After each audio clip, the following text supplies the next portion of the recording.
नमस्कार शेतकरी बांधवांनो आणि मित्रांनो, आपल्या सगळ्यांचं व्हिडिओमध्ये स्वागत आहे। अनेकांच्या मनामध्ये गोंधळ निर्माण झालेला आहे, म्हणूनच आजच्या या व्हिडिओमध्ये नेमकं काय वस्तू आहे, पैसे खात्यामध्ये कधीपर्यंत जमा होतील आणि लाभार्थ्यांना आता काय लक्षात ठेवायला हवं, ही सगळी माहिती आपण सविस्तरपणे आणि सोप्या शब्दामध्ये समजून घेणार आहोत। त्यामुळे हा व्हिडिओ तुम्ही शेवटपर्यंत नक्की बघा। तर मित्रांनो, जर तुम्ही आमच्या चॅनलवर पहिल्यांदा आला असेल तर चॅनलला लगेच सबस्क्राईब करून ठेवा, जेणेकरून महत्त्वाचे अपडेट आम्ही तुमच्यापर्यंत नियमितपणे पोहोचत असतो। आता बघा, जो शासन निर्णय अलीकडे जाहीर करण्यात आला आहे त्यामध्ये थेट विभागीय आयुक्तांना स्पष्ट सूचना देण्यात आलेल्या आहेत का या सूचनांनुसार सोबत जोडलेल्या विवरणपत्र अ आणि ब च्या आधारे जे अनुदान मंजूर करण्यात आले आहे ते विभागीय आयुक्तांनी त्यांच्या कार्यक्षेत्रातील जिल्ह्यांना गरजेनुसार वाटप करायचे आहे। त्यानंतर जिल्हाधिकारी त्यांच्या जिल्ह्यातील प्रत्येक तालुक्याला त्या ठिकाणच्या आवश्यकतेप्रमाणे हे अनुदान पुढे वितरित करतील। म्हणजेच निधीची वाटप टप्प्याटप्प्याने आणि नियोजन पूर्वक होणार आहे, असे या शासन निर्णयातून स्पष्टपणे सांगण्यात आलेले आहे। आता बघा मित्रांनो, सरकारकडून जो GR आलेला आहे, तो जो निर्णय देण्यात आलेला आहे, त्या निर्णयामध्ये अतिशय महत्त्वाच्या गोष्टी सरकारकडून स्पष्ट करण्यात आलेल्या आहेत। आता यामध्ये लेखाशीर्ष, मागणी क्रमांक, खाते प्रमुख अशी बरीच तांत्रिक माहिती दिलेली आहे। आता उदाहरण घ्यायचं झालं तर संजय गांधी निराधार अनुदान योजना, जिल्हा प्रशासन, वृद्ध भूमिहीन शेत मजुरांना अर्थसहाय्य, अशा वेगवेगळ्या योजनेसाठी कोणत्या लेखाशीर्षाखाली खर्च दाखवण्यात आला आहे, हे सगळं तपशीलवार या ठिकाणी लिहिलेलं आहे। पण प्रामाणिकपणे सांगायचे झाले तर सगळी आकडेवारी आणि खाते क्रमांक आपल्यासाठी फारसे महत्त्वाचे नाही। आपल्यासाठी खरी महत्त्वाची गोष्ट म्हणजे GR मधला प्रमुख मुद्दा, आणि तो मुद्दा आहे मुद्दा क्रमांक 2। आता या मुद्द्यामध्ये शासनाने स्पष्टपणे सांगितलेले आहे की सर्व विभागीय आयुक्तांनी सोबत जोडलेल्या विवरणपत्र अ आणि ब प्रमाणे जो निधी वितरित करण्यात आला आहे, तो निधी त्यांनी त्यांच्या कार्यक्षेत्रामधील जिल्ह्यांना गरज पाहून वाटप करायचा आहे। त्यानंतर जिल्हाधिकारी त्यांच्या जिल्ह्यातील तालुक्यांना त्या ठिकाणच्या आवश्यकतेप्रमाणे हा निधी पुढे देणार आहे। म्हणजे पैसे थेट एकाच वेळी सगळ्यांच्या खात्यामध्ये येणार नसून आधी विभागीय पातळीवर, मग जिल्हा आणि त्यानंतर तालुका अशा क्रमांक निधी वितरित होणार आहे। आता हे शासन निर्णयातून स्पष्ट झालेले आहे।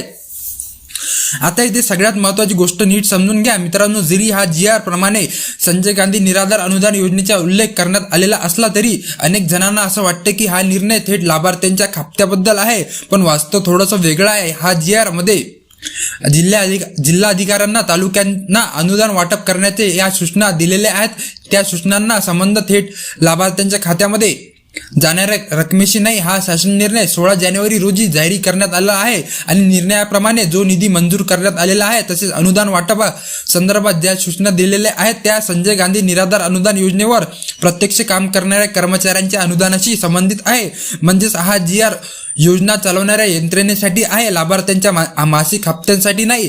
त्यामुळे जानेवारीचा हप्ता हा या GR मुळे अडकलेला आहे असं समजणं पूर्णपणे चुकीचं ठरेल। सध्या अनेक लाभार्थी गोंधळात पडलेले आहेत, कारण शासन निर्णय जाहीर झाल्याचं ऐकायला येतं, पण तरी सुद्धा खात्यामध्ये पैसे जमा झालेले नाही। त्यामुळे GR आला म्हणजे पैसे लगेचच येणार अशी अपेक्षा तयार होते। पण इथे एक महत्त्वाची गोष्ट लक्षात घ्या, लाभार्थ्यांच्या खात्यामध्ये थेट रक्कम जमा होण्यासाठी जो शासन निर्णय येतो त्यामध्ये स्पष्टपणे हप्त्याची ठराविक रक्कम नमूद केलेली असते। मात्र सध्या जो शासन निर्णय समोर आलेला आहे तो तसा नाही। हा निर्णय तुमच्या मासिक अनुदानाशी संबंधित नसून संजय गांधी निराधार अनुदान योजनेवर काम करणारे जे कर्मचारी आहेत आणि जे अधिकारी आहेत त्यांच्याशी संबंधित आहे। म्हणजे लाभार्थ्यांच्या खात्यामध्ये पैसे जमा होण्यासाठी तो स्वतंत्र GR येतो, तो अद्याप जाहीर झालेला नाही। आणि आपण जर पाहिलं तर जानेवारी महिना आता शेवटच्या टप्प्यामध्ये आलेला आहे, त्यामुळे आत्ताच्या घडीला पैसे का आले नाहीत याचं कारण हा शासन निर्णय आहे असं समजणं पूर्णपणे चुकीचं ठरेल। योग्य GR आल्यानंतरच प्रत्यक्षामध्ये रक्कम खात्यामध्ये जमा होण्याची प्रक्रिया सुरू होते।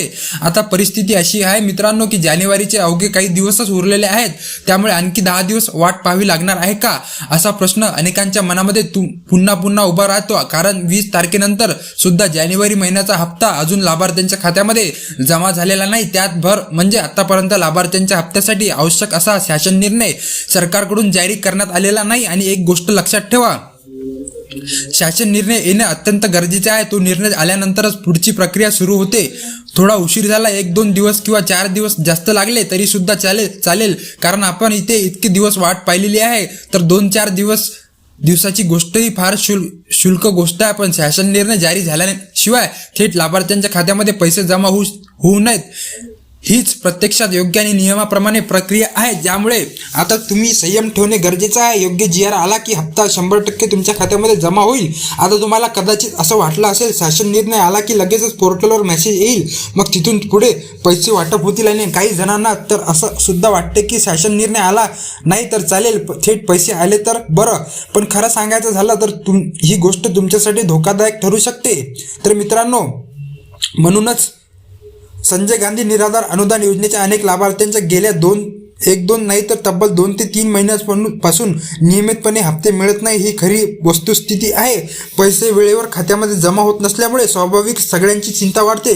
अशा वेळी सगळ्यात महत्त्वाचं म्हणजे तुम्ही नेमकं काय करायला हवं हे समजून घेणं गरजेचं आहे. आता बघू, तुमच्यासाठी आणि तालुक्यासाठी, तुमच्या जिल्ह्यासाठी आणि तालुक्यासाठी कागदपत्रावर जे अधिकृत नोटिफिकेशन जारी करण्यात आलेलं आहे ते काळजीपूर्वक वाचा. त्या सूचनेमध्ये स्पष्टपणे एक ठराविक तारीख दिलेली असते. त्या दिलेल्या कालावधीचंच म्हणजे ठरलेल्या तारखेपर्यंतच तुमची आवश्यक कागदपत्रे सादर करणे खूप गरजेचं आहे.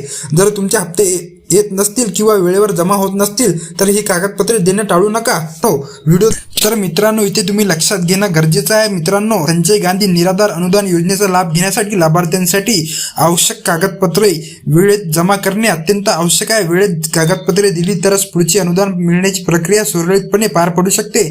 सध्या मिळालेल्या माहितीनुसार राज्य सरकारकडून संजय गांधी निराधार अनुदान योजनेच्या लाभार्थ्यांना जानेवारी महिन्याचा हप्ता साधारणपणे 30 तारखेपर्यंत मिळण्याची शक्यता वर्तवण्यात आली आहे. काही लाभार्थ्यांच्या मनामध्ये असा प्रश्न आहे की डिसेंबरचा हप्ता जसा जानेवारीत उशिरा मिळाला होता तसाच जानेवारीचा हप्ता थेट फरवरीमध्ये जाणार आहे का? परंतु तसे होण्याची शक्यता खूपच कमी आहे. शक्यतो या महिन्याच्या अखेरपर्यंत लाभार्थ्यांच्या खात्यामध्ये पैसे जमा होतील असे चित्र सध्या दिसत आहे. असा अंदाज आहे की शासन निर्णय GR येण्यासाठी साधारणपणे 25 तारखेपर्यंत थोडी वाट पाहावी लागू शकते. एकदा तो निर्णय जाहीर झाला त्यानंतर 2 ते 4 दिवसाच्या आत थेट लाभार्थ्यांच्या खात्यामध्ये रक्कम जमा होण्याची दाट शक्यता आहे. आता निवडणुकीची प्रक्रिया पूर्ण झालेली असल्याने शासनाकडून पैसे लवकरच वितरित होणे अपेक्षित आहे. यापूर्वी निवडणुकींचा संदर्भ देत राज्य शासनाकडून अनुदान वाटपाला उशीर झाला होता, पण आता परिस्थिती शांतपणे होत आहे. लाडकी बहीण योजनेचे पैसे काही लाभार्थ्यांच्या खात्यामध्ये जमा झाले आहेत, मात्र संजय गांधी निराधार योजनेच्या लाभार्थ्यांकडे अजून रक्कम पोहोचलेली नाही. संजय गांधी निराधार अनुदान योजना समाजातील अत्यंत गरजू आणि निराधार लोकांसाठी आहे. अनेक लाभार्थ्यांना औषधे घेण्यासाठी किंवा दवाखान्याचा खर्च भागवण्यासाठी या निधीचा वापर करावा लागतो. या निधीचा थेट संबंध त्यांच्या दैनंदिन गरजांशी असल्याने प्रत्येक महिन्याचे पैसे वेळेवर मिळणे अत्यंत गरजेचे आहे मित्रांनो. तर मित्रांनो, तुम्हाला जर हा व्हिडिओ जर आवडला असेल तर व्हिडिओला लाईक करा, चॅनलला सबस्क्राईब करा, जेणेकरून महत्त्वाचे अपडेट तुम्हाला लवकरात लवकर आणि टाइम टू टाइम मिळत राहील. मित्रांनो, चला तर मित्रांनो, भेटूया दुसऱ्या व्हिडिओमध्ये. जय हिंद, जय महाराष्ट्र.